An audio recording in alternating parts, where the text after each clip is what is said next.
Hello, how are you doing? I hope that as you watch this video, maybe you don't watch, maybe you just listen, maybe you put me on mute and just watch. Whatever. I hope that you're doing well.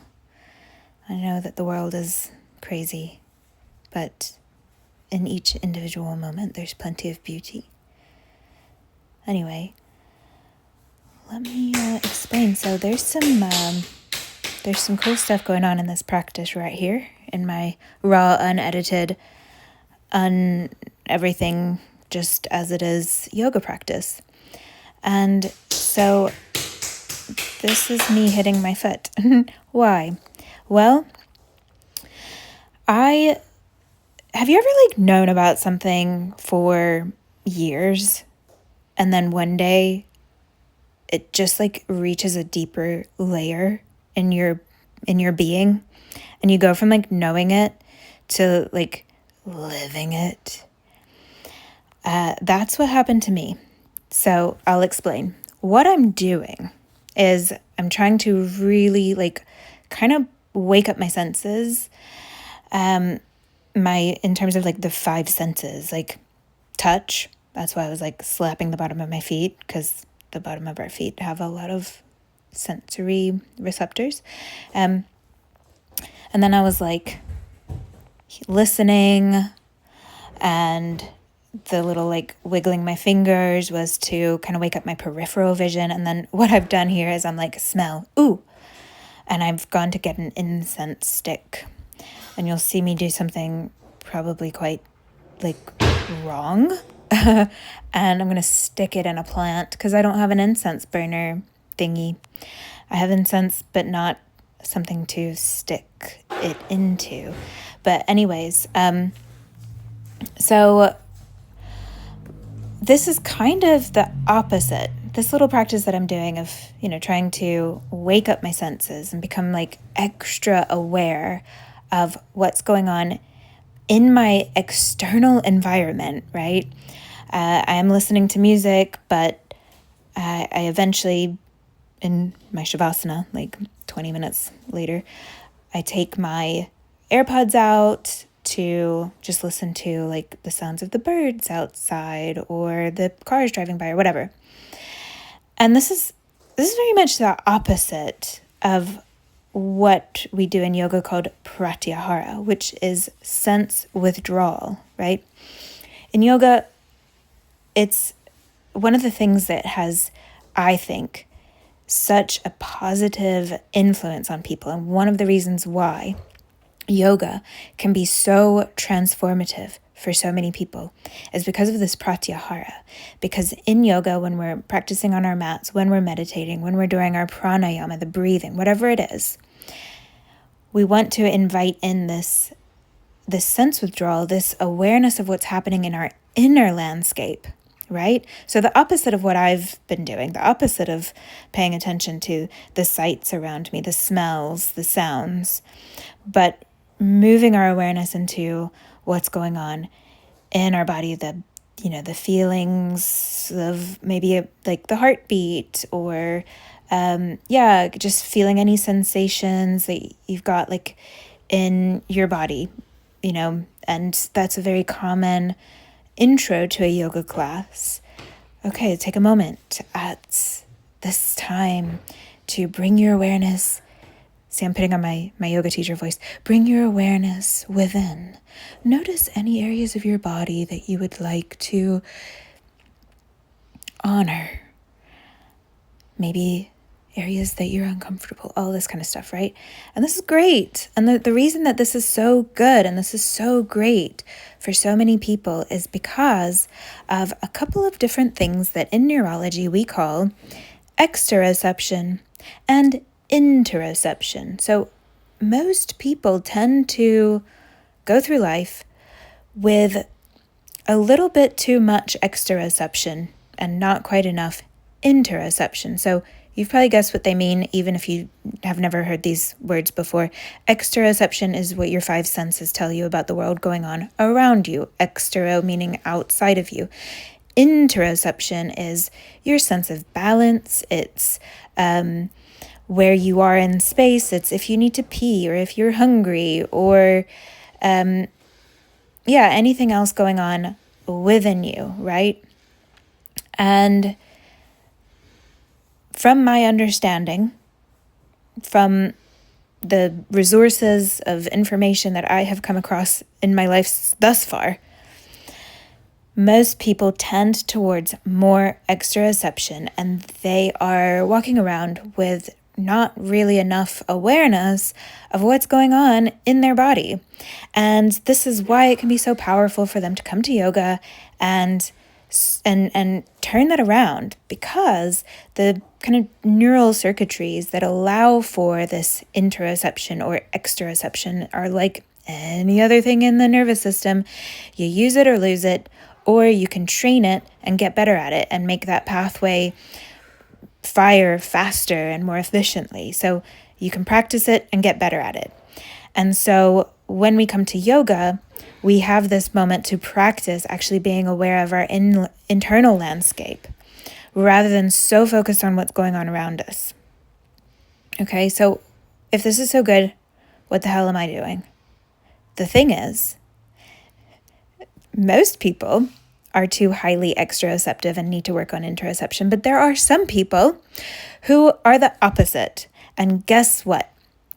Not all the time. It's not the case for everybody. However, with hypermobility, a lot of people with hypermobility tend towards too much interoception. And I've known for a long time this is me. Like, I'm that person, on a road trip or whatever. I'm like, sorry guys, me again. I need to pee again. So sorry. When actually I could probably hold it. It's just I'm so aware of my freaking bladder. I can hear my heartbeat. Funny story. This is actually really embarrassing, but I once lived in an apartment building, and there were times that I could hear my downstairs neighbor playing music.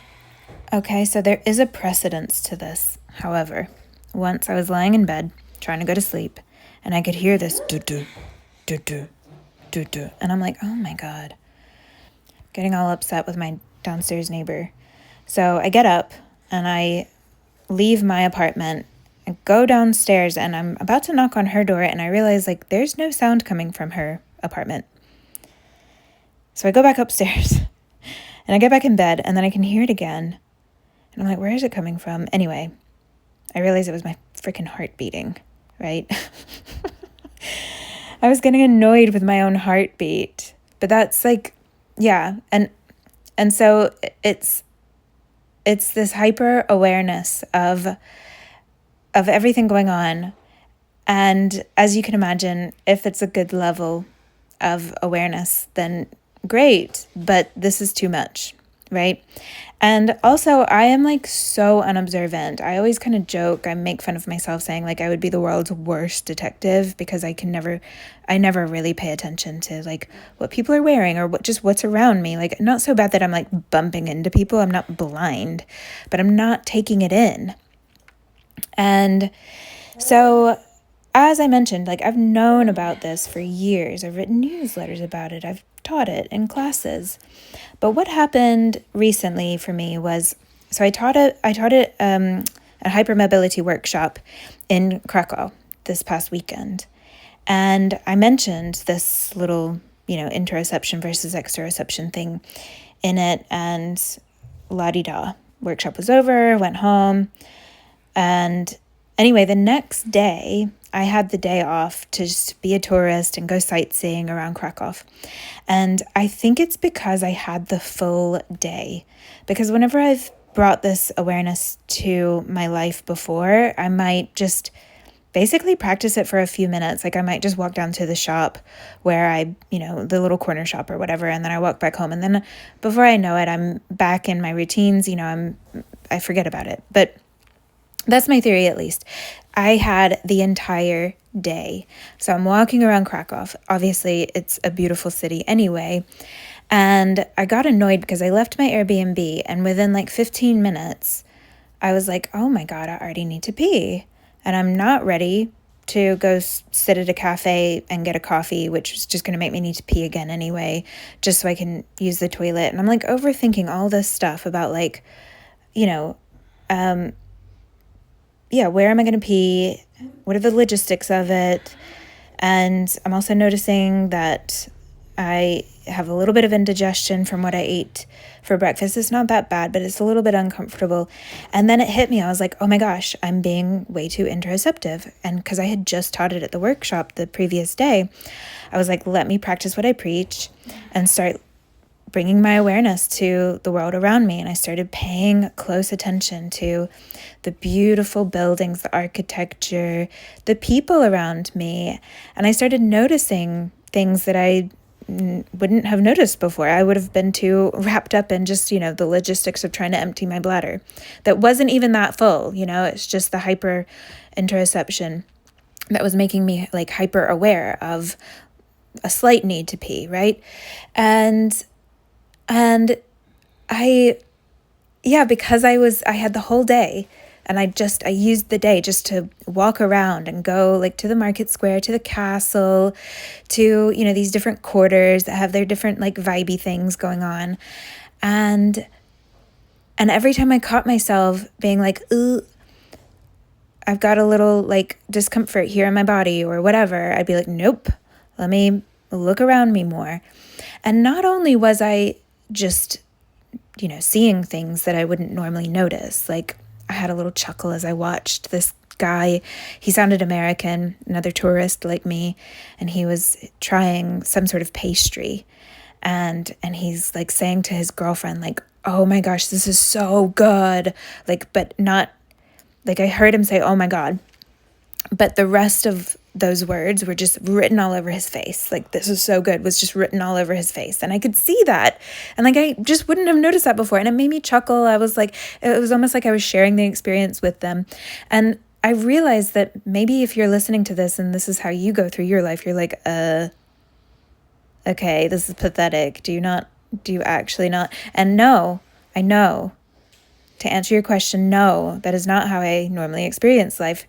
I realize just how much I go through life just, oh my God, not just in my head, but in my own body, right? And by being in so much in my body, I'm also in my head. Because if you think about it, emotions are felt in the body, right? You feel anxiety. And this is it's one reason why hypermobile people tend towards higher anxiety, because we can literally feel, cortisol, adrenaline, these things in our body. We feel it so much more because we're just so much more aware of it. Not because we necessarily have higher levels of it, but we're just more aware of it, right? And so by feeling so much more of the emotions and just general kind of like, uncertainty in life and, asshole brain doing asshole brain things, I am therefore so much more in my head, right? Because uncomfortable emotions, let me think this through, blah, blah, blah, blah, blah. So as I'm like going through Krakow and being exteroceptive, I just feel like without even trying, without expecting it, without anything premeditated whatsoever, I feel this like growing warmth of happiness and gratitude and presence. And I'm like, oh my God, like, it's kind of embarrassing because I've been teaching yoga for 10 years now. And, I'm supposed to be like an expert on being present and mindful, but it kind of makes sense why I'm, kind of reaching a level of presence that I've never experienced before, because it's always taught as, through this tool of interoception. And by being more interoceptive, I'm just being more aware of anxiety or little niggles or whatever going on in my body. And so it's just been like my favorite thing, obviously. Like the next day and the day after, I've just been increasingly noticing whenever I'm paying too much attention to my inner landscape and instead bringing it to what's around me. And so this is my first yoga practice since being back home from Krakow. And So I thought, how will it work in a yoga practice? Because, in asana, right? Because you do need to pay attention to how you're feeling in your body and what your body is doing and your breath and all of these things. But another thing with hypermobility is because of our collagen, it being disrupted and not recoiling the way that it should and everything, it doesn't always send clear pictures back to the brain about what's happening in the body. Our proprioception is usually pretty poor. And so external objects, which I'm not using here, but just paying really close attention, like right here, I'm really thinking about like the sensation of my feet touching the mat. And I was hot. I was like, I'm noticing the temperature around me, and it is warm in here. But whenever I teach hypermobile people, I usually like to use quite a lot of blocks and straps and other tools, not for the reasons that non-hypermobile people need blocks, like putting, a block under your hand in half moon, for example, but instead for external feedback to help them know where their body is in space. So anyways, this is another thing that makes me so grateful that I get to teach these workshops because, once again, I'm like, practice what you preach, Adell, and then I'm getting so much out of it.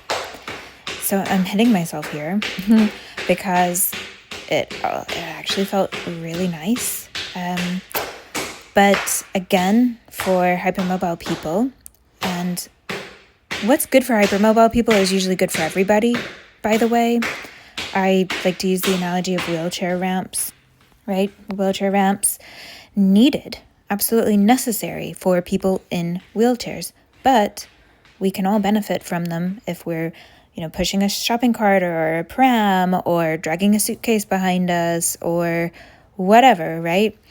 And so it's the same with hypermobility. Like a lot of things that hypermobile people really need are things that other people can benefit from. And so sensory input is also really, really helpful for hypermobile people to help build their brain's maps of where they are in space, that proprioception, because of our disrupted collagen. And so I would love to know if any of this has kind of given you any little thoughts or things that maybe you want to share in the comments. It also, by the way, really helps me if you leave a comment and like and subscribe and share and all that stuff, But sometimes I get DMs from people or emails from people, and actually this happens a lot, and they're telling me like something really lovely, but I'm like, it would really help if you put that in the comments because, fucking algorithms and all that. But so I would love to know if any of this sounds kind of familiar to you or if it's sparked an idea about your experience as you go through life. And so, I had a really lovely little practice. I was feeling strong. I also, I remembered something that I wanted to say right at the very start, but hey, better late than never.